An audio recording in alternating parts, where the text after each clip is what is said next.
Hindi ba dapat ang mundo may puno ng pagmamahalan? Ngunit ba mas pinapahingan pa rin ang kasakiman? Ginanap na ngayon ng isang pagsipulo ng Department of Foreign Affairs patungkol sa ulit na ganapan ng pangalawang bangka na gaya. Isinagawa ang isang pagpupulo ng Department of Foreign Affairs na pinangunahan ni Marco Bispo kaugnay sa patuloy na hinawan sa pagitan ng United States at Venezuela.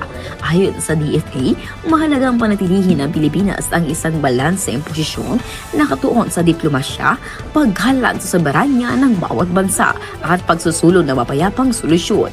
Batay sa datos sa United Nations, ang tensyon sa pagitan ng dalawang bansa ay may epekto hindi lamang sa politika, kundi pati sa ekonomiya at seguridad sa rehiyon. Binigyan diin din ng DFA ang tungkulin nito sa pagprotekta sa mga Pilipinong nasa ibang bansa, partikular sa mga lugar na maaaring maapektuhan ng sigalot. Sa huli, nananatiling paninindigan ng Pilipinas ang diplomasya bilang pangunahing daan tungo sa kapayapaan at katatagan ng pandaigdigang komunidad. Mula sa hindi lang maghahatid na impormasyong puno ng katotohanan, ako si Melchora Aquino para sa Balitang para sa Masa na nagsasabing, ligtas ay may alam.